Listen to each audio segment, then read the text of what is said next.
Bueno, entonces muy buenas noches. Pues mucho gusto para los que no me conocen. Mi nombre es Juan Andrés Duarte, soy residente de primer año. El día de hoy, pues el tema que me corresponde es el de fracturas, principios, clasificación y tipos.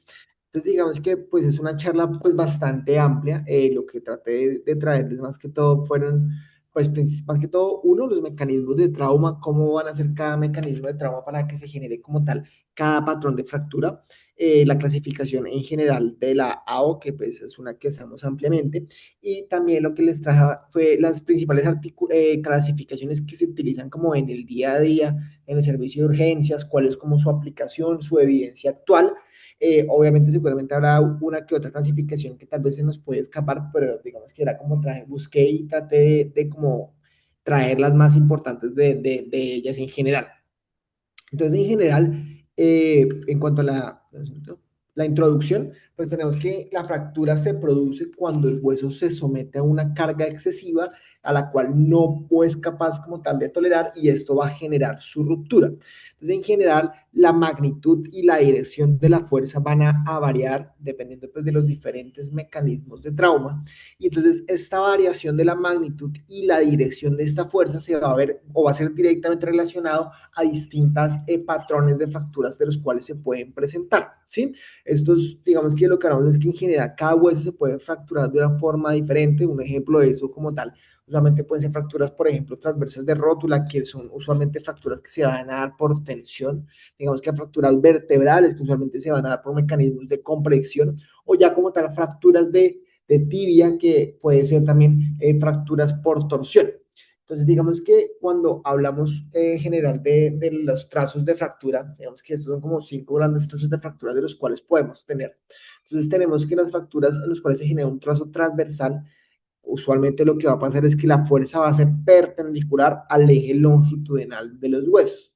En casos de fracturas de espirales, usualmente la fuerza que va a generar el trazo de fracturas van a ser fuerzas de torsión.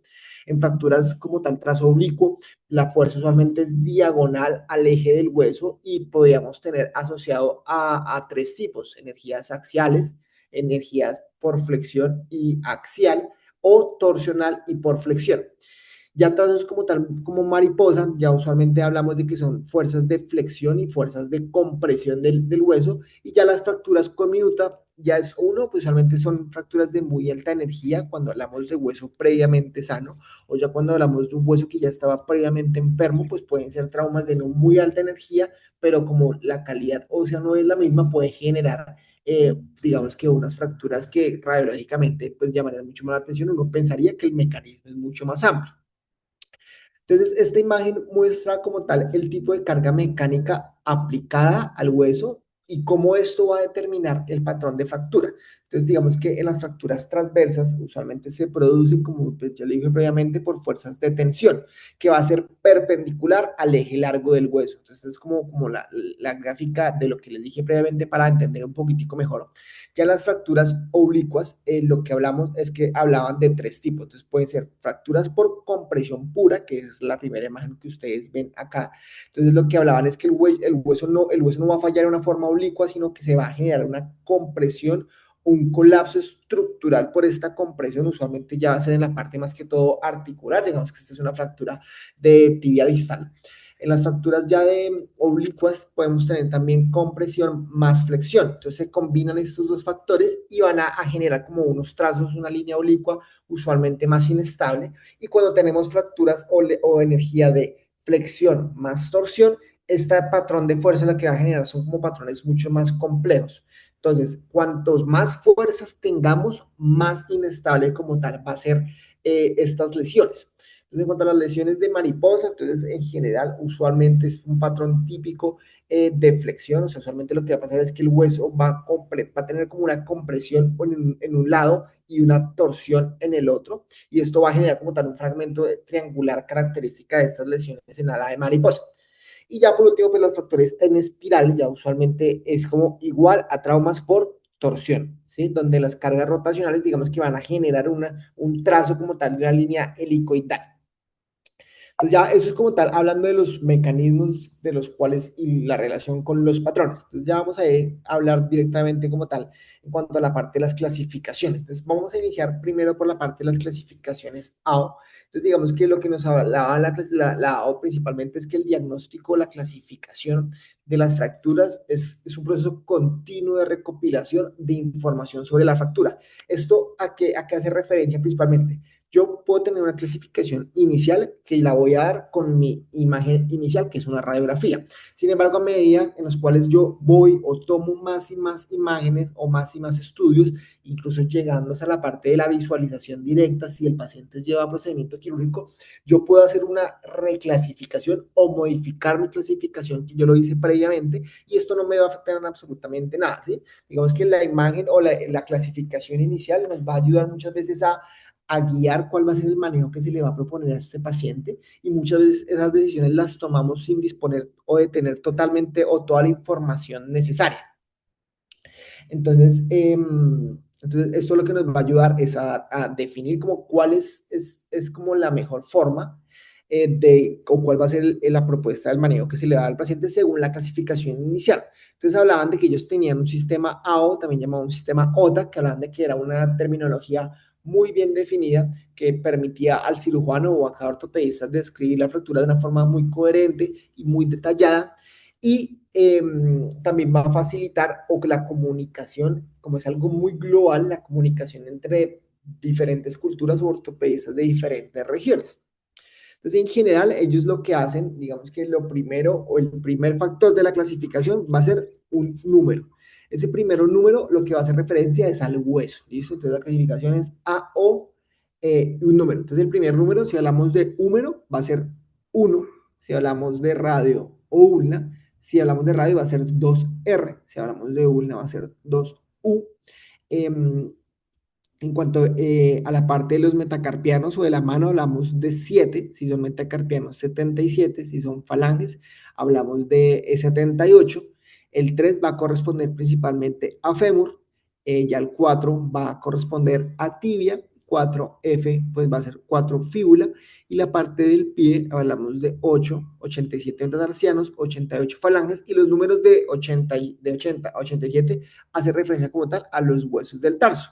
Y pues también tenemos, digamos, otras clasificaciones u otros números, porque digamos que la AO también comprende toda la parte de la región torácica, la parte de la región escapular y la parte de la columna. Entonces ellos hablan que la columna va a hacer referencia al número 5, la pelvis va a ser número 6, la región clavicular va a ser 15, la región escapular va a ser 14, pero pues ya las voy a mencionar más detalladamente, sino que esta imagen es a grandes rasgos como para que vean cómo va a ser ese primer factor de la clasificación. Entonces ya cuando tenemos el número inicial, pues lo que les dije, el primero. Entonces el hueso se va a describir como por su nombre atómico seguido de la ubicación de la fractura. Entonces, cuando hablamos de los huesos largos, ellos nos los hablaban o nos los separaban en 3 segmentos: proximal, diáfisis y la parte terminal o distal. Entonces, si mi clasificación era, por ejemplo, fémur, que les dije que era el número 3, el siguiente número va a ser en qué parte del fémur está la fractura. Si está en fémur proximal, va a ser 31. Si está en fémur diaficiario, va a ser 32. Si está en fémur distal, va a ser 33. ¿Listo? Y así aplica en general para todos las clasificaciones de los huesos. Entonces, este, digamos que es como un paso a paso, una estructura alfanumérica de cómo se debe realizar la clasificación. Eso es como lo inicial que nos muestran en la parte de lado. Entonces, lo que les decía, primero el hueso afectado, que es el primer número. Luego la localización. Luego vamos a hablar de los tipos, que ya los voy a mencionar más adelante. Ya dentro de cada tipo, cada trazo de fractura, vamos a tener unos grupos, unos subgrupos. Y por último, hablabas de unas modificaciones universales. Esto aquí hablaban principalmente, hablaban de que hay clasificaciones que son globalmente usadas, que se utilizan siempre. Digamos, ellos mencionaban mucho la clasificación de Weber. Entonces, la clasificación de Weber es una clasificación global que ya está validada, que ya está usada globalmente. Entonces, ellos dentro de la clasificación de la O meten un poco la clasificación de Weber por ese mismo motivo, porque es algo global que en general en todas las regiones se utiliza. ¿Listo? Entonces, tenemos la parte del hueso, tenemos la localización, ¿listo? Entonces, esta es como una imagen en los cuales cómo podemos, ahora me preguntan como, bueno, yo cómo sé si es proximal o cómo sé si es diaficiario. Entonces, para esto, digamos que yo lo que nos dicen es que nosotros debemos realizar o tener como tal un cuadrado. Entonces, ese cuadrado es la parte más ancha epifisiaria, ese va a ser el lado del cuadrado y lo dibujamos en la parte del tejido óseo.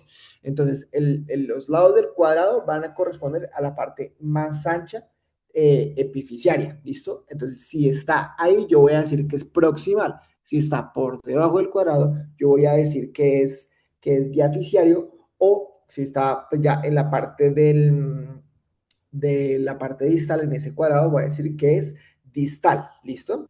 Entonces aquí lo que nos trae de ejemplo eh, es como, por ejemplo, cómo lo podemos ver en la parte de húmero proximal, cómo lo podemos ver en la parte de antebrazo, en la parte de fémur, en la parte de tibia.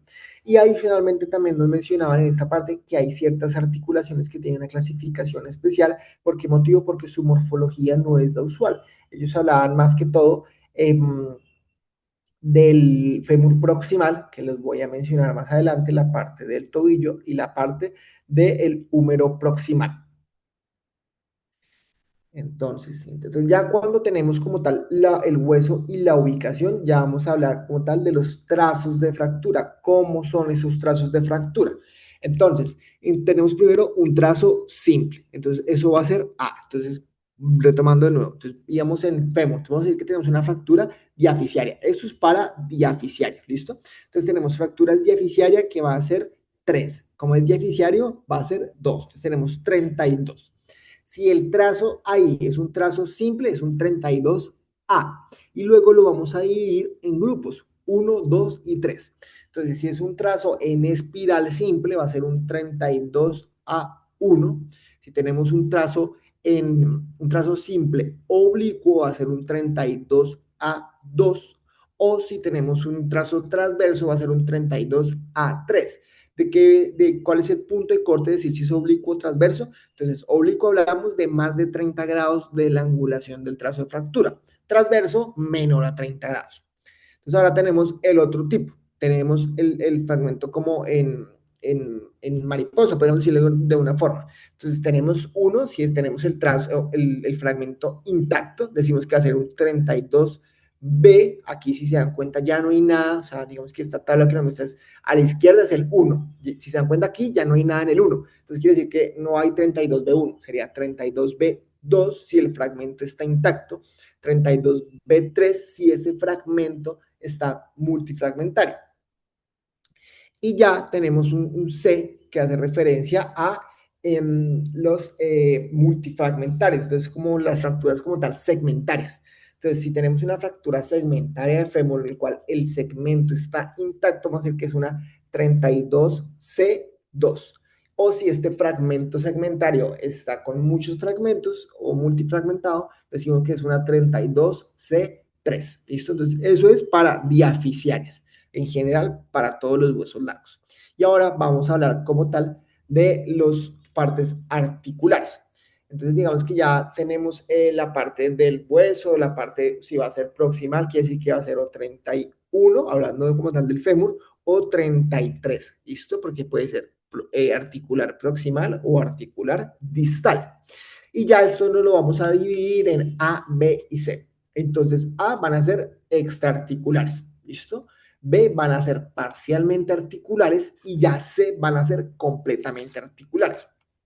Entonces, para las extraarticulares tenemos, por ejemplo, las que son A1, que van a ser fracturas por avulsión, las A2, que van a ser fracturas o contrasos simples, o digamos que van a estar dentro del cuadrado que les mencioné previamente, pero va a ser más que todo como más un poquitico metafisiario, o sea, no tienen compromiso articular, y las A3, que ya son como un trazo extraarticular, pero van a ser multifragmentarias. Ya la parte, ya lo que llaman parcial articular, que es lo que llaman parcial articular o completo articular, es si tienen compromiso o no. O sea, digamos que las completamente articulares es una mezcla entre las extraarticulares y las parciales articulares. O sea, tienen un trazo intraarticular y usualmente se van a extender en la parte metafisiaria o incluso a veces tienen algo como diafisiario, como una disociación.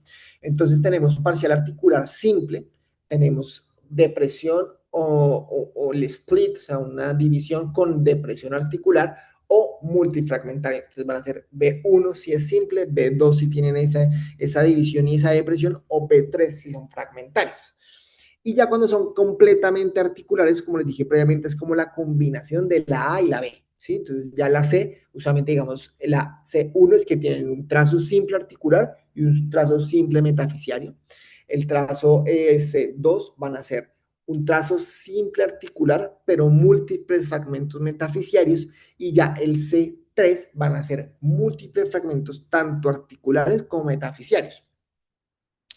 Como les dije previamente, digamos que hay ciertas articulaciones o morfologías que van a hablar o van a ser diferentes en cuanto a la clasificación de la A, y esto va a ser dado principalmente por alteraciones en la morfología, ¿sí? Entonces, digamos que tenemos tres principalmente.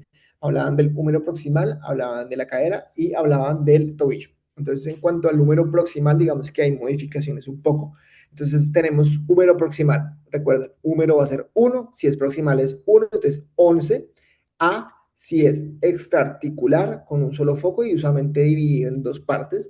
Ya la parte B es extraarticular, pero va a tener dos focos de fractura, se van a considerar como tres partes. Y ya la parte C ya es, digamos que puede ser articular o puede ser un fragmento que ya va a estar en cuatro partes que pueden estar desplazadas, impactadas o incluso pueden estar asociadas a luxaciones. En cuanto a la parte del fémur proximal, entonces digamos que nos lo dividían en A, B y C. Entonces A van a ser trocantéricas y esas se van a subdividir, que ya los vamos a leer más adelante. La parte del cuello van a corresponder a la parte B y la parte de la cabeza o ya regiones articulares pues van a ser las 31C.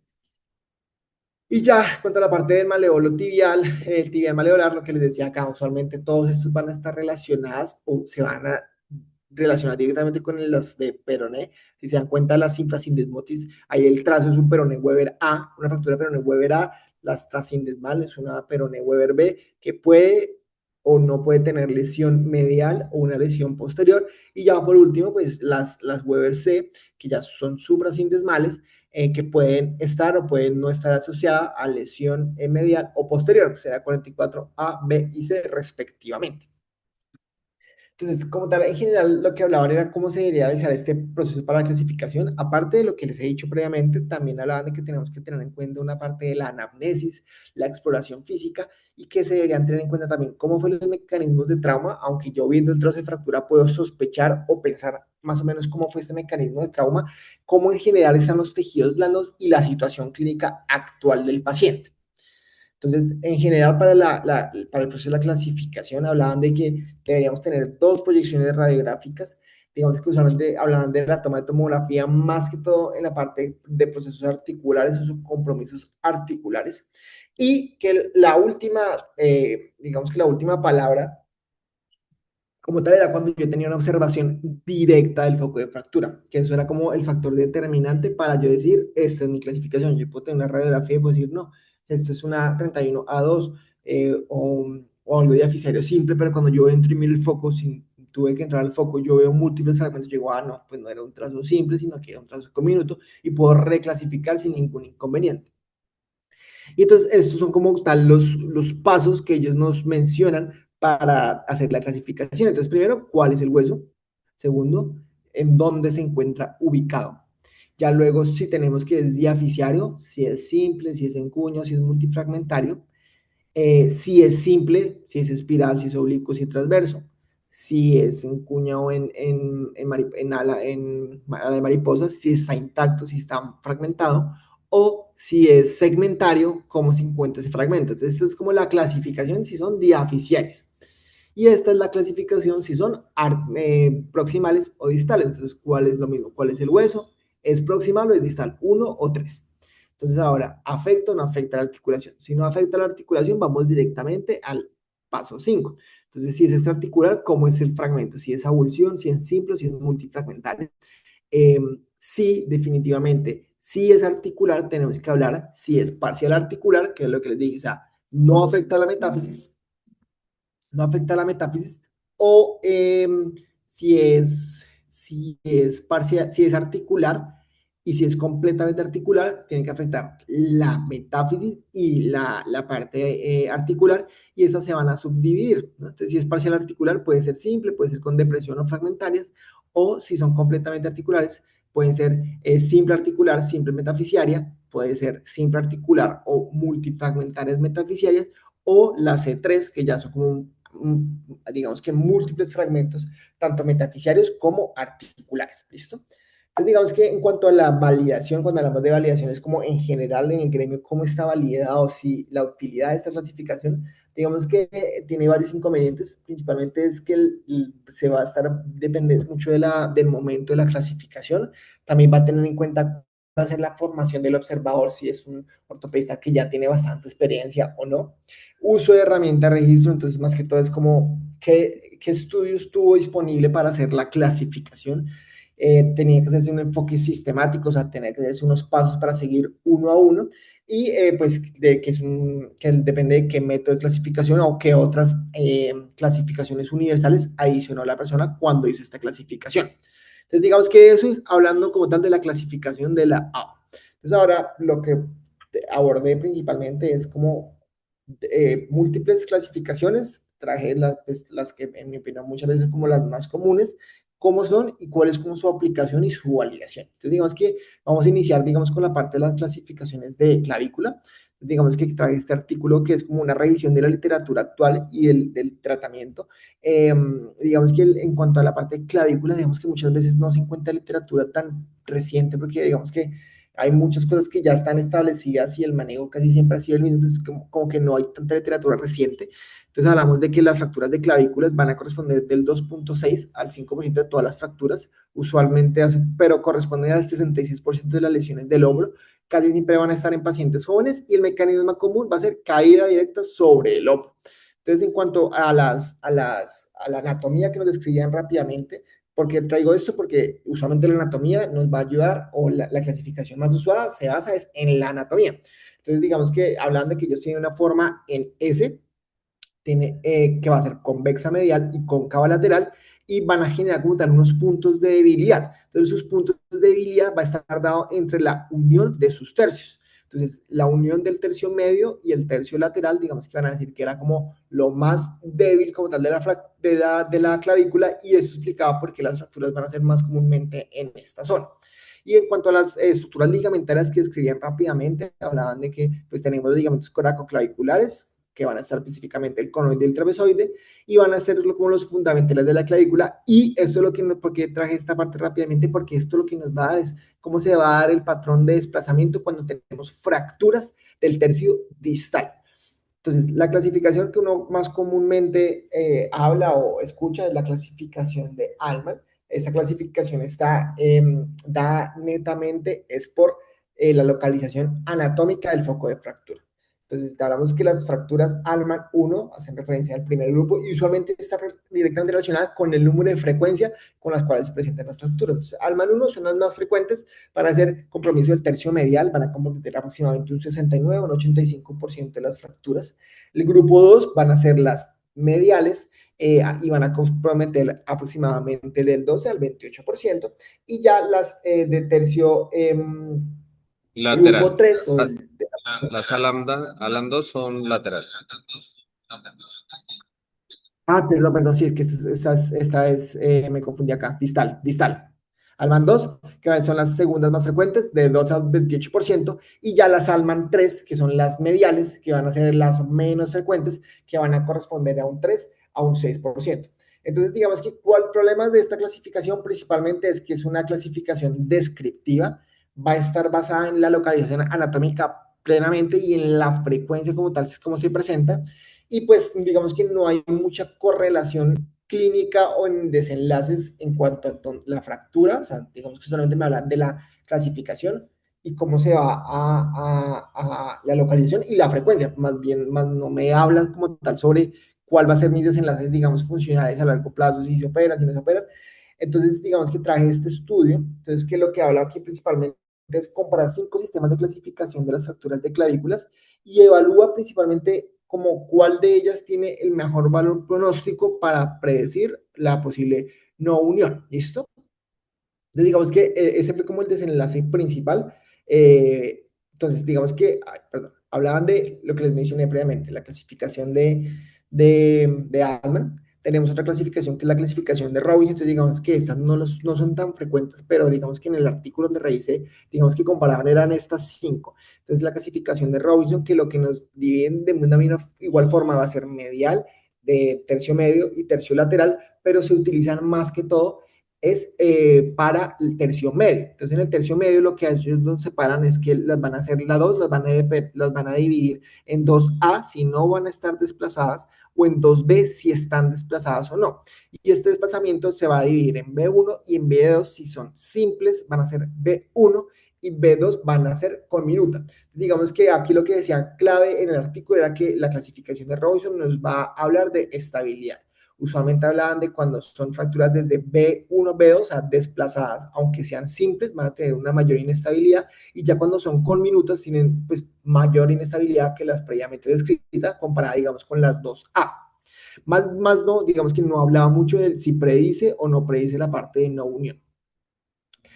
En la parte de la clasificación de Craig, entonces esta fue una modificación a la clasificación de Needham. Entonces la clasificación de Needham es la clasificación de fracturas de clavícula de tercio lateral o tercio distal. Entonces esta, lo que nos hablaba principalmente era lo que nos ayudaba era a predecir el retardo de la consolidación o la posibilidad de pseudoartrosis en la parte de las fracturas del tercio distal. Entonces digamos que esto lo que nos hablaba directamente es que se relacionaban el trazo de fractura con los ligamentos coracoclaviculares y con el grado de desplazamiento, ¿sí? Entonces, digamos que esto fue lo que les mencioné previamente, por los que les mencioné la parte de la importancia de las estructuras ligamentarias de las fracturas de clavícula. Entonces, cuando hablamos de un Craig tipo 1, hablamos que va a ser una fractura que va a ser lateral a los ligamentos coracoclaviculares, o sea, los ligamentos van a estar intactos y usualmente van a ser fracturas relativamente estables. Las fracturas tipo 2, hablaban de que las subdividían en tipo 2A y tipo 2B. Las tipo 2A hablaban de que van a ser una fractura medial a los ligamentos coracoclaviculares. Sin embargo, los ligamentos van a estar intactos, pero decía que era relativamente inestable. ¿Por qué? Por ese desplazamiento que se va a dar del fragmento medial. En cuanto a las fracturas tipo 2B, ya son fracturas que generalmente se va a dar entre los ligamentos coracoclaviculares. Usualmente hablaba de que un ligamento, o sea, usualmente va a estar el conoide roto y el trapezoide decían que podía estar o estaba intacto para yo poder clasificar dentro de un 2B, y era muy inestable y eran las que mayor tiempo de mayor riesgo de no unión tenía. Las fracturas tipo 3 son fracturas que lo describían como tal una que comprometía directamente la articulación acromioclavicular, pero relativamente era inestable porque se encontraban totalmente intactos los ligamentos coracoclaviculares. La parte de las fracturas tipo 4, estos ya hablaban más que todo, eran lesiones fisiarias, o sea, en la parte de los niños, pero que usualmente eran lesiones plenamente estables, que usualmente no requerían manejo quirúrgico. Y ya las fracturas tipo 5 ya van a ser fracturas con minuto, entonces usualmente van a ser fracturas que van a tener una conminución del tercio distal, y en general va a haber un fragmento que va a estar pegado a los ligamentos coracoclaviculares y van a estar intactos, pero digamos que esta conminución va a generar que se vuelva como una fractura inestable a pesar de que yo tenga los ligamentos intactos. ¿Listo? Ya la clasificación de NIR, entonces digamos que esto también va 5 y es bastante similar a la clasificación de Craig. Entonces lo mismo, la tipo 1 que es estable es distal, la tipo 2 va a ser medial, la tipo 3, la tipo 2A medial, la tipo 2B van a ser a través del ligamento, la tipo 3 va a ser parcial articular, la tipo 4 oficial y la tipo 5 va a ser estable. Entonces digamos que la literatura que yo busqué en general todo describían las dos, pero cuando empecé a buscar la diferencia, la verdad no encontré mucha diferencia entre la de Craig y NIR. O sea, decía que la original es NIR y Craig hizo unas pequeñas modificaciones, pero no, dentro de todo lo que leí me parecía que era prácticamente igual las dos. Entonces, ahora el estudio como tal, ¿cómo fue el estudio? Entonces, el estudio lo que hizo fue un estudio retrospectivo de 487 fracturas de clavículas. Utilizaron como en general la parte de las 5 clasificaciones, y hablaban de una tasa de no unión de aproximadamente el 7.3%. Sin embargo, de este 7.3% de pacientes con fracturas de neumio, solamente el 3.2% requirió cirugía. O sea, usualmente, ¿por qué? Porque generalmente la parte podemos tener muchas no uniones que son totalmente asintomáticas y que en general los pacientes no requieren mayor manejo. Y que cuando hablamos de las que más frecuentemente presentaban o tenían alguna posibilidad de no unión, eran las del tercio lateral, pero en general la mayoría fueron totalmente asintomáticas. Y entonces ya aquí digamos que esto lo que hablaban era como tal la relación eh, o la relación entre cada una de ellas en la parte de frecuencia, perdón, la parte de frecuencia. Entonces, en general, lo que aquí hablaban principalmente era que cuando comparaban las cinco, ninguna clasificación fue completamente superior a alguna otra, pero sí especificaban que algunas eran mejores. Digamos que la clasificación de Alman era como la menos específica, ¿por qué? Porque era más que todo anatómica, no especificaba nada de estabilidad o de pronóstico. Es decir, recomendaban más que todo la clasificación de Craig cuando hablábamos de tercio, la de Robinson, perdón, cuando hablábamos de tercio medio, que nos ayudaba a pensar la parte del pronóstico de la no unión, y la parte de la NIR o Craig, que hablaban más que todo era la parte de inestabilidad de las fracturas del tercio distal. Entonces aquí lo que hablaban ya era la relación o muestra cómo se relacionan en los porcentajes de no unión. Entonces hablaban de que la clasificación de ALMA prácticamente no nos va a predecir ningún riesgo de no unión, mientras que otras clasificaciones, principalmente las de Robinson y las de NIR, sí nos logran dar un grado como de relación entre los porcentajes de no unión y cada clasificación. Entonces, digamos que hablaban de que cuando teníamos fracturas de Robinson muy, muy inestables, teníamos tasas de, ahí podemos ver, de 11,4% en las fracturas más inestables, que son las 2B2, que son las fracturas conminutas desplazadas. En cuanto a la clasificación de almas, si ustedes se dan cuenta, digamos que no había mucha diferencia en los porcentajes de no unión, si es lateral o si es en el tercio medio. ¿Por qué? Porque no especificaban o no se iba más allá de cómo era el trazo de fractura dentro de ellas. Y si vemos la clasificación de NIR y la clasificación de Craig, pues sí nos hablaban bastante, o los cambios que ustedes pueden ver en los porcentajes de no unión. Nos hablábamos de que en Craig tipo 2B podemos llegar a tasas de no unión hasta 28,6, que ya son, digamos, diferencias estadísticamente, o sea, significativas cuando comparamos con otras clasificaciones, o en la clasificación de NIT, digamos que tenemos un 6% de probabilidad de no unión, mientras que ya en las dos podemos tener hasta 18,2%. Entonces ya vamos a pasar como siguiente, vamos a hablar un poquito sobre húmero proximal. Entonces, digamos que la clasificación más usada en cuanto a húmero proximal fue la clasificación de NIR. Esta clasificación fue descrita aproximadamente en 1970. Digamos que usualmente todavía sigue siendo ampliamente utilizada, más que todo es porque nos permite como correlacionar como la anatomía, los núcleos de osificación, el desplazamiento y el pronóstico como tal de la fractura. Entonces, digamos que en este caso NIR no clasifica por número de fragmentos, sino por número de fragmentos desplazados. Entonces, en general, NIR define 4 segmentos del húmero proximal: la cabeza, la tuberosidad mayor, la tuberosidad menor y la parte de la diáfisis.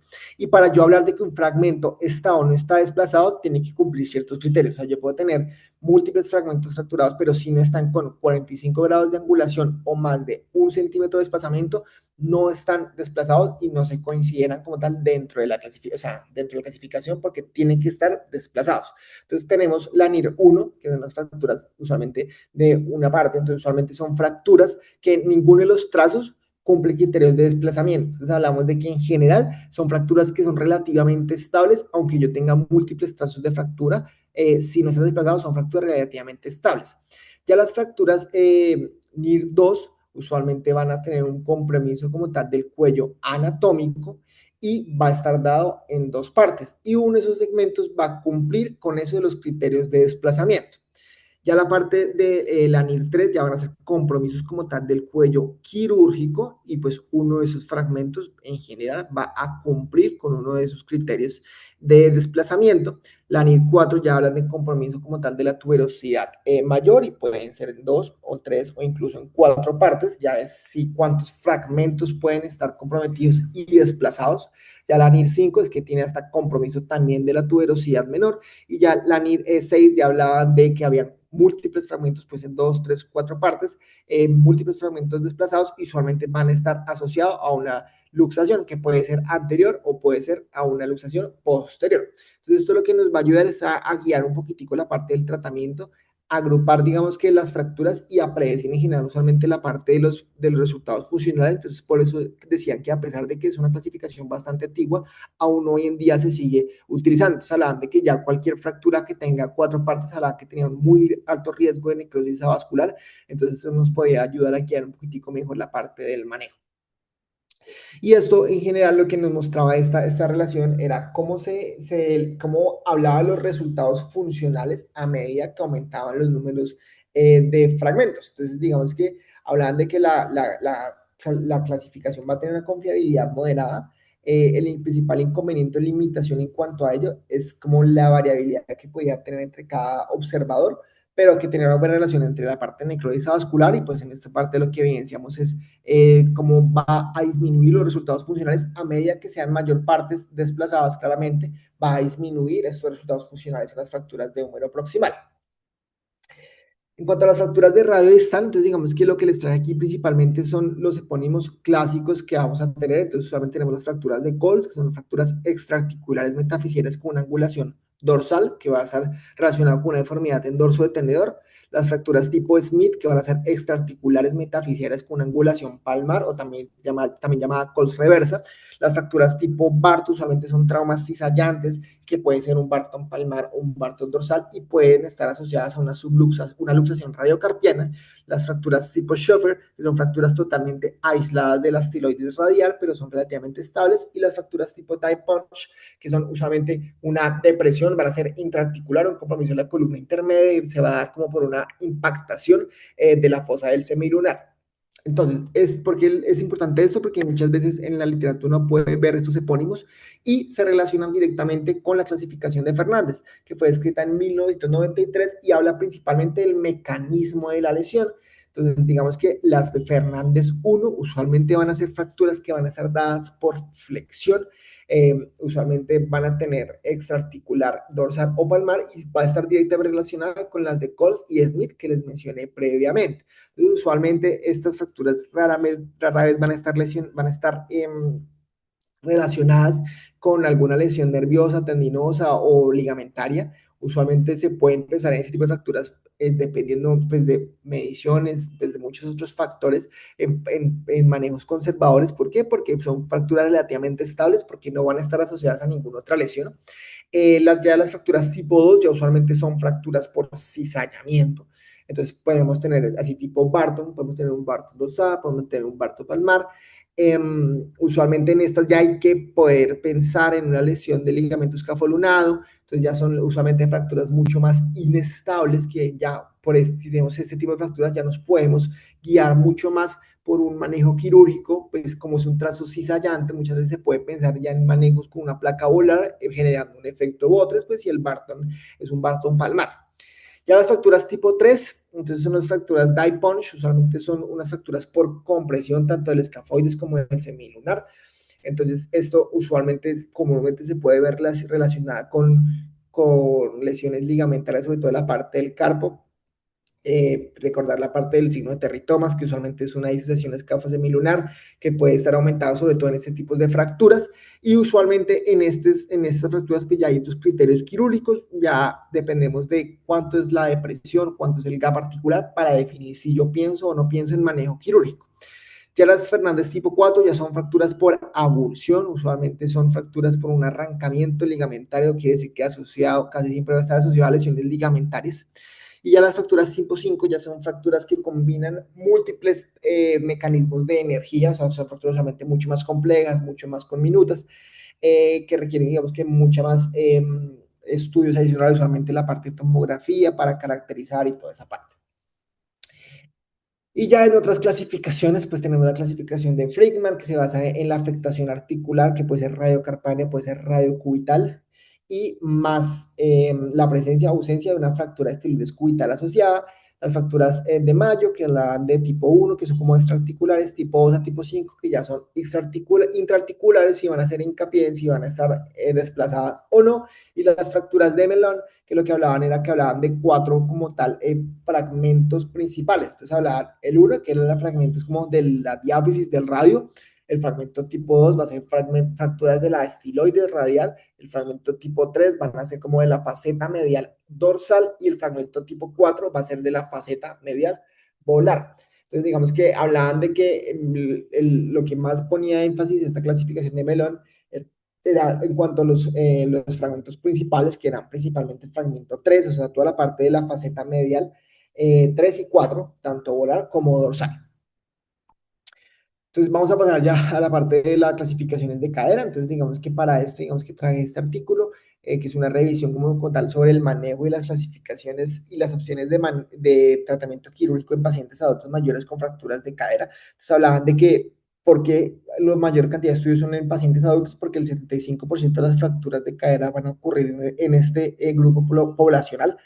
Y hablaban del impacto que generaban, digamos que solo un 40 o 60% va a recuperar su nivel, digamos, de funcionalidad previa a la fractura. Entonces, digamos que aquí importante, pues la parte de la anatomía del fémur proximal, entonces tenemos la parte de la cabeza femoral, esa parte, digamos que nos separan la parte del cuello entre tres, subcapital, cervical o basicervical, dependiendo de dónde esté el trazo de fractura, la parte ya trocantérica y la parte subtrocantérica que se va a medir, que va a corresponder 5 centímetros por debajo del trocánter menor. Entonces, basados en esto, nosotros los vamos a dividir las fracturas de cadera entre fracturas intracapsulares y fracturas extracapsulares. Las fracturas intracapsulares quiere decir que van a estar dentro de la cápsula articular y dependiendo de las clasificaciones que ya les voy a mencionar más adelante, lo que nos evidencian o lo que nos hablan es la posibilidad de la necrosis avascular por el compromiso de la irrigación del fémur proximal. Ya las fracturas extraarticulares, pues ya tenemos las intertrocantéricas y las subtrocantéricas, que usualmente van a ser fracturas que tienen un menor riesgo de necrosis vascular porque no va a estar la parte de la irrigación principal de la cadera en esta área. Entonces, digamos que cuando vamos a hablar primero sobre la parte intracapsular. Entonces, dentro de la parte intracapsular tenemos la clasificación de Garden. La clasificación de Garden se utiliza principalmente para la parte del cuello femoral y va de 1 a 4. Las primeras dos, ellos dicen que son fracturas que no van a estar desplazadas, y las fracturas 3 y 4 ya hablan de grado 3, un desplazamiento menor al 50%, y en Garden 4 ya hablan de un desplazamiento mayor al 50%. Entonces, esto lo que nos va a hablar principalmente es el riesgo de necrosis avascular, principalmente dada por la lesión vascular. Entonces, usualmente las Garden 1 y Garden 2 van a ser que tienen una, digamos que en baja riesgo de necrosis avascular. Esto es lo que nos va a guiar principalmente si yo voy a empezar a hacer una artroplastia cuando tenemos esta fractura o no. Y ya las Garden 3 y Garden 4 son pacientes que ya tienen una muy alta probabilidad de necrosis avascular, por lo que no amerita realizar una osteosíntesis, sino ya de base pensar en un reemplazo. Entonces, ¿cómo es la aplicación en general de esta clasificación? Entonces, tenemos la clasificación del cuello femoral, entonces la clasificación en no desplazada, desplazada. Y ya empezamos a hablar sobre el paciente. Entonces, si tenemos un paciente que va a estar biológicamente como activo, sin embargo, se hace una demora se demora bueno, si es un paciente que está biológicamente activo, podríamos pensar en osteosíntesis, ¿listo? Pero si tenemos un paciente que tiene artrosis o que la cirugía se demora más de 6 horas, ya no tenemos que pensar en osteosíntesis, sino que ya debemos pensar en un reemplazo total un reemplazo total de cadera, ¿listo? Así esté no desplazada. Y ya en cuanto a en las fracturas desplazadas, o sea, Garden 3 y 4, ya de base pensamos plenamente en reemplazo de cadera y ya pues ahí empiezan a hablar de otros términos, de cuándo hacer un reemplazo total o una hemiartoplasia o un reemplazo, una prótesis unipolar o bipolar, pues ya dependiendo de otros factores del paciente. Y ya en cuanto a las fracturas extracapsulares, que van a ser, digamos, la clasificación de Tronzo, que ya la voy a mencionar más adelante, aquí hablamos que nos guiamos más que todo sobre la parte de los clavos, tanto cefalomedular como corto como largo, y pues hablaban de que, bueno, ya lo digo más adelante, en cuanto a la clasificación de Tronzo y también de la AO, que lo que mide principalmente es la parte de la estabilidad y la pared lateral, muchas veces lo que hacen es comparar el sistema de AHS versus un clavo cefalomedular, pues esto lo vamos a ver más adelante, pero en general lo que uno ve en la literatura y en la práctica clínica es que casi siempre se opta es por la parte del clavo cefalomedular. Otra clasificación intracapsular, tenemos la clasificación de Powells. Entonces la clasificación de Powells ya no nos mira tanto la parte de desplazamiento, sino que lo que nos va a mirar es como una clasificación biomecánica. Esto lo que va a hacer es que se va a basar en el ángulo de inclinación que va a generar el trazo de fractura del cuello femoral con respecto a una línea horizontal que se va a hacer con la cabeza femoral. Entonces digamos que lo que hablar es que este ángulo de fractura va a tener una relación directa con la compresión y con el cizallamiento del trauma.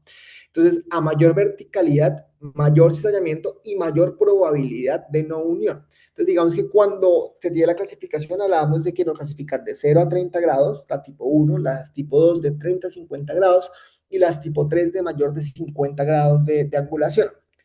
El tratamiento original, o sea, cuando se hizo la descripción, hablaba de cuando era tipo 1, manejo no quirúrgico, manejo de la Powells 2, fijación interna, y ya en las tipo 3 hablaban de una osteotomía balizante. Sin embargo, digamos que esto ya no se hace, o sea, digamos que usualmente todas esas fracturas son quirúrgicas, y ya lo que nos lo va a relacionar es con los riesgos de no unión.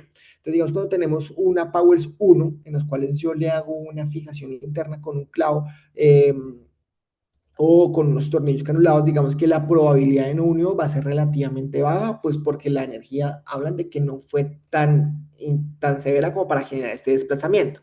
Mientras que ya son unas Powells 2 o Powells tipo 3, ya son fracturas que tienen un mayor riesgo de una no unión. Entonces, en estos casos se optan más que todo son por artroplasias o por reemplazos de cadera. Y esta es como la imagen de la clasificación de tanto la tipo 1 como la tipo 2 como la tipo 3. Entonces, lo que aquí lo claro que quiero dejar es que la parte de Powers habla de biomecánica del trazo de fractura. Ya la clasificación de Tronzo, entonces ya eso lo que leí previamente es intracapsular, ya nos vamos a salir y vamos a hablar sobre la parte extracapsular. Entonces aquí digamos que tenemos dos clasificaciones así a grandes rasgos, tenemos la clasificación de Tronzo y tenemos la clasificación A. Entonces la clasificación de Tronzo tenemos usualmente la parte de una fractura no desplazada, entonces sería una fractura estable. Ya la parte de perdón, la Tronzo 1, este gráfico, la fractura 1 es una fractura que es incompleto. La tronzo 2 ya es una fractura completa no desplazada. La parte de la tronzo 3 va a tener dos variaciones. Va a tener una tronzo 3A, que usualmente va a tener una conminución del trocánter menor, y una tronzo 3B, que va a ser, ya tener una conminución del trocánter mayor. La tronzo 4 va a tener una conminución sobre todo de la pared posterior, y la tronzo 5 va a ser un trazo invertido. Entonces, esto que nos habla es como la estabilidad sobre todo de la pared del cálcar. Entonces, usualmente desde ya la tipo 3 hablamos que son fracturas inestables que ya requieren manejo con clavo cefalomedular, mientras que las 1 y las tronzo 2 usualmente se podría manejar con un sistema de HS. Sin embargo, lo que les digo, ya lo que uno ve actualmente casi siempre se hacen con clavo cefalomedular. Y esta es como tal la clasificación AO de las fémur proximal. Entonces, digamos que ya la parte femoral y la parte de la cabeza femoral, pues ya la mencionamos previamente y nos vamos a enfocar principalmente en la parte de la región trocantérica. Entonces, la 31A1 va a ser un trazo simple pertrocantérico. Ya la 31A2 van a ser, digamos que ya pueden ser multifragmentarios y con una pared lateral incompetente. Entonces, digamos que es el factor principalmente de la diferencia entre la A1 y la A2. Entonces, la A1 usualmente son fracturas que pueden estar pertrocantéricas, pero tiene una pared lateral competente que se va a definir como una pared lateral mayor a 20.5 milímetros. En estos casos, uno podría pensar en un sistema de HS, mientras que la 31A2 ya son fracturas que son completamente con una pared lateral incompetente, y en estos casos ya tendríamos que pensar en un clavo cefalomedular. Y ya, pues por último, ya es como un trazo reverso, que son las 31A3. Ahora, vamos a continuar con la parte de platillos tibiales. Entonces, en cuanto a la parte de las clasificaciones, pues tenemos varias. Tenemos las clasificaciones de Moore, Chersey, las clasificaciones de la AO. Entonces, usualmente la clasificación de Moore, o sea, digamos que la que globalmente se utiliza es la clasificación de Schatzker, que ya la voy a mencionar más adelante, pero la clasificación de Moore usualmente lo que nos habla son variantes de luxofractura que no encajan dentro de la clasificación de Schatzker, y ya la clasificación de Chersey lo que nos hablan es según el mecanismo de trauma. Sin embargo, pues en general estas clasificaciones, las limitaciones es que no nos van a ayudar mucho a predecir lesiones asociadas o a planificación quirúrgica. Entonces ya tenemos la clasificación de Chasker, que fue como la que se describió inicialmente. Entonces tenemos primero la Chasker 1, que usualmente va a ser una fractura como tal del platillo tibial lateral sin depresión. Las fracturas Chasker 2 van a estar ya asociadas a una fractura del platillo tibial lateral con una depresión articular. Las Chasker 3 van a ser una fractura de presión pura de la superficie articular, sin embargo no va a haber un trazo condilar asociado. Las fracturas tipo 4 ya van a ser compromisos del platillo tibial medial, las fracturas tipo 5 ya van a ser fracturas bicondilias y las fracturas tipo 6 ya hablaban de una pérdida, una disociación metafisio, eh, metafisio-diaficiaria, ¿sí? Entonces ya hablaban como compromisos articulares, metáfisis y diáfisis. Entonces, aquí lo que nos ayuda principalmente es, uno, la energía. Cuando hablamos de Chasker 1 a Chasker 3, usualmente podemos pensar en mecanismos pues, de no muy alta energía. Ya cuando hablamos de Chasker tipo 4, tipo 6, ya podemos pensar en traumas de alta energía y también tenemos que pensar en posibilidad o probabilidad de luxaciones de la rodilla como tal. Y usualmente también podemos verlos como de una forma unicondilar, o sea, de 1 a 4 son fracturas unicondiliares y ya 5 y 6 son fracturas bicondilares. Entonces, digamos que tenemos que principalmente esta clasificación es una clasificación que era pues plenamente realizada en una radiografía AP. Sin embargo, digamos que no tenía el resto o no miraba la parte del componente tibial de una forma tridimensional. Entonces, digamos que por esto se hizo una modificación a la clasificación. Eh, Estos son como los ejemplos como tal de los trazos de fractura. Se hizo como una modificación hecha por Cafuri en el 2018. Entonces, digamos que se utilizó la parte ya Chatzker previamente y se empezó a tener como una orientación tridimensional. Y esto es lo que nos va a ayudar, o el objetivo principal es a determinar cuál es el mejor abordaje quirúrgico para yo poder realizar el manejo quirúrgico de esos pacientes. Y es una clasificación que está realizada por tomografía. ¿Listo? Entonces ya lo que nos habla principalmente es que tenemos dos columnas y una línea ecuatorial virtual. Y esto lo que nos va a generar va a ser cuatro cuadrantes. Entonces digamos que vamos a tener una línea ecuatorial que es la línea amarilla que ustedes van a ver el día ahí. Entonces digamos que lateralmente el punto de reparo va a ser anterior al tubérculo lateral de la cabeza del peroné, que es donde se va a insertar el ligamento colateral lateral.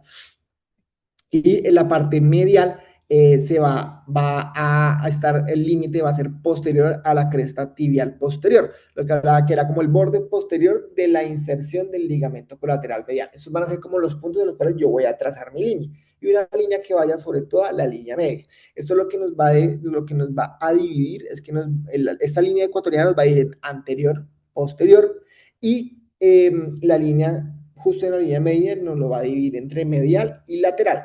Entonces, esto lo que nos va a ayudar es para yo definir dónde está el mayor compromiso. Si va a ser antero lateral, anteromedial, posteromedial o posterolateral. Y eso lo que nos va a ayudar principalmente es yo a definir como tal cuál va a ser, si voy a realizar un abordaje anterior, si voy a realizar un abordaje posterior o si requiero realizar un abordaje mixto porque tengo compromiso en general de los cuatro cuadrantes. Entonces, esto como tal es como la imagen, lo que les digo, esto se realiza en un corte axial en tomografía. O sea, tengo que tener sí o sí la parte de la tomografía. Esta va a ser la división para yo poder dividir en los cuatro cuadrantes. Ya, estos son como los ejemplos, como los compromisos que podemos tener, como pueden ser anterolaterales, anteromediales, posterolaterales o posteromediales. Y también teníamos otra clasificación que era lo que hablaban de la clasificación de las tres columnas. Entonces, ¿por qué les traigo estas clasificaciones? Porque hay un estudio que lo que hace es como comparar en general las tres, tanto la parte de la AO, la parte de Chatzker y la parte de las tres columnas. Entonces, la clasificación de las tres columnas lo que nos hace es dividir el fémur en general en literalmente tres columnas, una columna medial, una columna lateral y una columna posterior. Y esta columna posterior nos la va a dividir en posterolateral y en posteromedial, que va a ser como muy similar a la modificación de Caffiori. Entonces, digamos que aquí lo que nos hablaban era cómo se relacionaban cada una de las columnas con las clasificaciones de Chasker. Entonces, hablaban de que muchas veces las clasificaciones de Chasker excluían los compromisos posteriores. Entonces, cuando tenemos fracturas de una columna posterior en la clasificación de Chasker, como que no podemos mencionarla. o cuando tenemos compromisos de las columnas posteriores, no tenemos cómo mencionarlo, o Chasker como que obvia estas fracturas a este nivel. Entonces, digamos que este estudio lo que hacía principalmente era comparar tres clasificaciones, AO, Chasker y la de las tres columnas, y lo que hablaba principalmente era como evaluar los desenlaces funcionales. Entonces, problemas principalmente que reportaba el artículo era que existen múltiples clasificaciones, pero digamos que todavía decía que había dificultades en el consenso sobre cuál es la mejor para guiar el tratamiento y predecir el pronóstico. Y ese objetivo, lo que les dije previamente, era como evaluar si había alguna relación entre las clasificaciones y los resultados funcionales y las diferentes variables clínicas. Entonces fue un estudio retrospectivo, 49 pacientes, se realizaron, digamos que, una evaluación, digamos, de los enlaces funcionales con estas escalas, rango de movimiento, el COS y el HSS, también miraba la parte de estancia hospitalaria, tiempo quirúrgico y la parte de artrosis.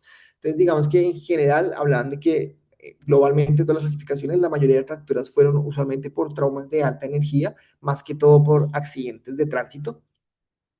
Entonces aquí lo que nos hablaban era cómo se relacionaban estas fracturas y las clasificaciones o el puntaje global de los desenlaces funcionales.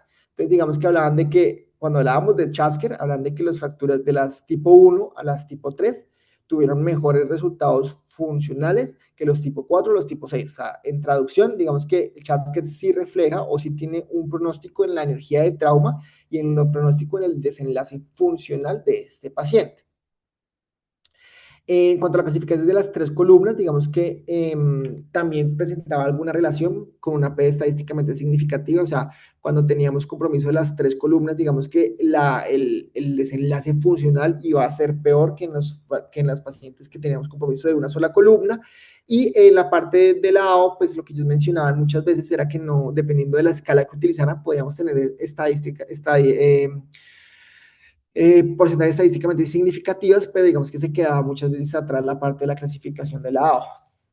Y esta es una relación, lo que hablaban principalmente eran como cómo se ubicaban como tal las columnas. Entonces, a fracturas más complejas, digamos que hablaban de que tenían una mayor probabilidad de desarrollar artrosis. Entonces, la imagen que ustedes ven aquí a la derecha, entonces digamos que lo que nos relacionaban era que cuando tenemos o sea, las fracturas de una columna, a largo plazo podríamos tener artrosis de normal a grado 1 según la clasificación de Kellgren y Lawrence, mientras que ya las fracturas de las tres columnas, la gran mayoría podría llevar a presentar artrosis grado 2 o grado 3. Y entonces lo que nos hablan aquí principalmente era cómo se relacionaba la reducción anatómica y no anatómica y en la progresión de la osteoartrosis, en los rangos de movilidad y en los desenlaces funcionales. Entonces lo que nos hablaba principalmente aquí era la COS, que esta lo que eh, miraba la función y los síntomas de la rodilla. El HSS, que lo que miraba era el score funcional, el ROM, que era pues los arcos de movilidad y como tal los grados de artrosis. Entonces, digamos que cuando comparamos como tal las reducciones anatómicas y no anatómicas, digamos, cuando hablamos plenamente de la escala de COS, hablamos de que pues es muy similar la función y los síntomas a pesar de tener reducciones no anatómicas. Ya cuando hablamos sobre la parte del score funcional, que quiere decir del HSS, pasaba exactamente lo mismo. O sea, digamos que a pesar de no tener reducciones totalmente anatómicas, el paciente, digamos que en su score funcional y en los síntomas de rodilla son muy similares en cuanto a las dos, pero digamos que en lo que mayor tenía sensibilidad o digamos que era estadísticamente significativo era el desarrollo de artrosis. Entonces hablaban de que ya cuando teníamos reducciones no anatómicas, el paciente muy seguramente iba a desarrollar artrosis comparados con las que se le realizó como tal una reducción anatómica. Y ya estaba hablando como tal, nos predice como tal que también predicen los desenlaces clínicos las tres clasificaciones. Entonces, digamos que nos compara la AO, Chasker y la clasificación de las tres columnas. Entonces, digamos que cuando hablamos de la AO, en general, todas las clasificaciones nos van a ayudar a predecir como tal la función que va a estar dada por COS y HSS. Sin embargo, la clasificación de las tres columnas era la que tenía, digamos que el mayor peso estadístico comparado con las AO y con la Chasker. En cuanto a los arcos de movilidad, digamos que no se encontró mucha relación como tal entre la clasificación AO y Chasker cuando miraba la parte de rango de movilidad en estos pacientes. mientras que la clasificación de las tres columnas sí tenía un poco más de relación con los arcos de movilidad, pero no era estadísticamente significativo. En cuanto a la estancia hospitalaria, digamos que en contrario al rango de movilidad, Chasker predecía un poquitico mejor la estancia hospitalaria, pero lo mismo, la P no era estadísticamente significativa. En cuanto a la parte de atrofia muscular, digamos que AO y Chasker sí tenían un porcentaje ahí que nos podían ayudar a pensar cómo iba a ser este grado de atrofia muscular de los pacientes, pero lo mismo, la P no era estadísticamente significativa. En cuanto al tiempo quirúrgico, hablaban de que la AO y la Chatker podían predecir, digamos que cuál era mucho más complejo comparada aquí con las tres columnas, pero digamos que las P no eran estadísticamente significativas. En cuanto al grado de artrosis a futuro, la que mejor predecía esto era la clasificación de las tres columnas. Y ya por último, digamos que vamos a hablar sobre la parte de las clasificaciones de tobillo. Entonces, digamos que la idea, vamos a iniciar principalmente por la parte del maleolo lateral. Entonces, digamos que la clasificación que más comúnmente se utiliza es la clasificación de Weber. Esto lo que nos va a hacer es si va a ser infrasindesmal, transindesmal o suprasindesmal. Entonces, esto lo que nos va a ayudar es a pensar en la lesión de la sindesmosis. Entonces, las peroné Weber A usualmente tienen una lesión de la sindesmosis de aproximadamente, bueno, no, del 0%, o sea, no hay lesión de la sindesmosis cuando tenemos solo lesión del maleo lateral. Las peroné Weber B ya hablan de una lesión de aproximadamente 40% del compromiso de la sindesmosis, y ya las Weber C ya hablan que en el 100%, casi en el 100% van a presentar una lesión de la sindesmosis. Entonces, esto lo que nos va a hacer es que no es solo una clasificación, digamos, morfológica, sino que también va a ser funcional. O sea, digamos que en pacientes que tienen una lesión estable como una Weber A, yo puedo pensar en manejo conservador, mientras que en fracturas como Weber B ya son fracturas inestables. Bueno, depende, ¿no? Porque les digo, es el 40%. Tengo que entrar a mirar otros signos radiológicos que me hagan pensar en lesión de la sindesmosis para yo decir que es inestable y decir, este paciente requiere manejo quirúrgico. Y ya las peroné Weber C ya de por sí todas son inestables y por sí casi siempre requieren cirugía para fijación de la sindesmosis. En cuanto al maleolo posterior, digamos que la que más utilizamos pues, dentro de nosotros, digamos que la clasificación de Haraguchi son tres tipos.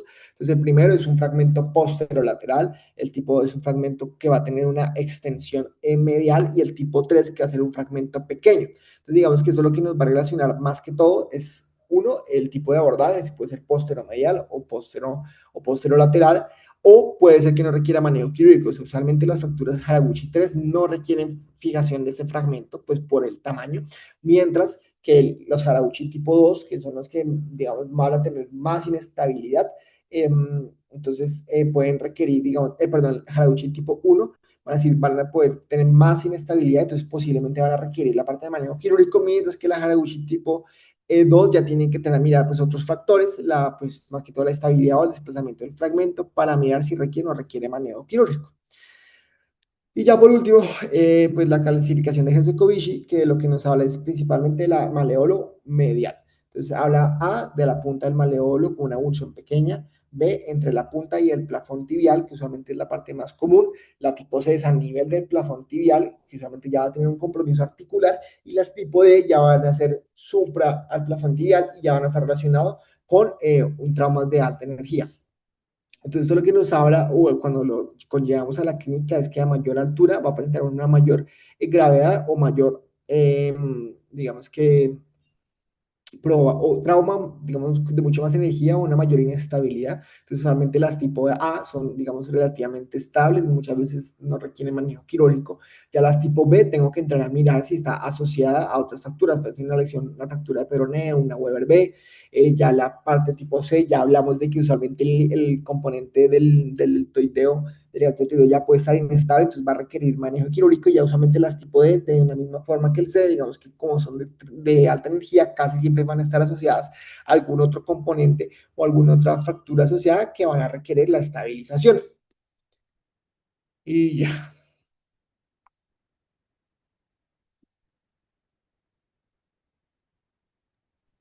Bueno, no, pues muy, muy amplia la exposición, muy bien.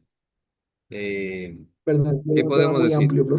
Como ya ustedes lo vieron, hay una gran cantidad de clasificaciones, ¿sí? Dependiendo del segmento a intervenir, pues va a haber muchas clasificaciones, unas más usadas que otras, pero básicamente lo que debemos tener claro es identificar la fractura y el tipo de trauma que ocasionó esa fractura, como lo mencionó usted en la primera parte de la exposición, ya que comprender esto es importante para predecir tanto cómo fue el trauma que produjo esta fractura, como la técnica de reducción de esa fractura. Entonces, creo que ese es uno de los puntos más importantes. ¿Sí? Hay muchas clasificaciones, una gran cantidad, unas muy eficientes, otras no tanto, pero básicamente cuando hablamos de una clasificación, lo que buscamos es que sea reproducible, es decir, que si una persona en Bucaramanga interpreta esa fractura y otra persona en China la interpreta, posiblemente la clasifiquen de la misma manera, ¿sí? Que sean simples y Sí. fáciles de usar, que sean fáciles de memorizar, de que lo podamos utilizar sin necesidad de tener tantos criterios o tanta complejidad que de pronto sea hasta difícil de memorizar, ¿sí? Que sea clínicamente relevante, es decir, que tenga implicación ya sea en el tratamiento, en el pronóstico, que sea mutuamente excluyente, es decir, que una fractura puede encajar en una sola categoría, ¿sí? No que una fractura podamos decir puede ser esta o esta, en ese caso no tendría tanta validez. Que ojalá sean jerárquicas, es decir, que vayan desde lo más simple a lo más complejo, que tengan una capacidad predictiva, es decir, que se correlacionen con el grado o probabilidad de conciliación, de fallo del tratamiento, etcétera. Y muy importante que tengan utilidad para la investigación y para la comunicación, ¿sí? Entonces, básicamente esto es lo que buscamos cuando hablamos de clasificaciones y el ejemplo claro y muy utilizado, pues es la clasificación de la AO, la clasificación de la OTA, que pues cumple muchos de estos criterios.